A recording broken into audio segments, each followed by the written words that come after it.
Көпчүлүгүбүздүн жашообузда кыйын абалга туш келип, айла таппай калган учурлар болот. Мындай учурда чочулаткан сезимден арылыш үчүн баарына даяр болосуң. Досум жардам берем деген.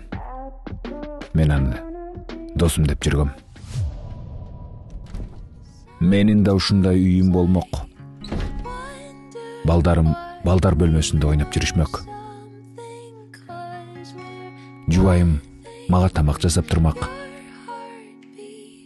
Булар менин үй бүлөм болмок. Бирок мен жок дей алган жокмун.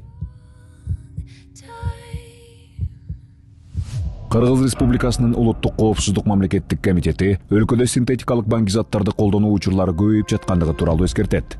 Химиялык препараттар борбордук нерв системасынын клеткаларын өтө тез жабыркатып, оор кесепеттерге алып келе тургандыгын эсиңизден чыгарбаңыз. Кыргыз Республикасынын Улуттук коопсуздук мамлекеттик комитети ата-энелерди өз балдарын дайыма көзөмөлдөп, ошондой эле аларга баңгизаттар менен белгисиз химиялык препараттардын зыяны жөнүндө түшүндүрүү иштерин жүргүзүп турууга чакырат.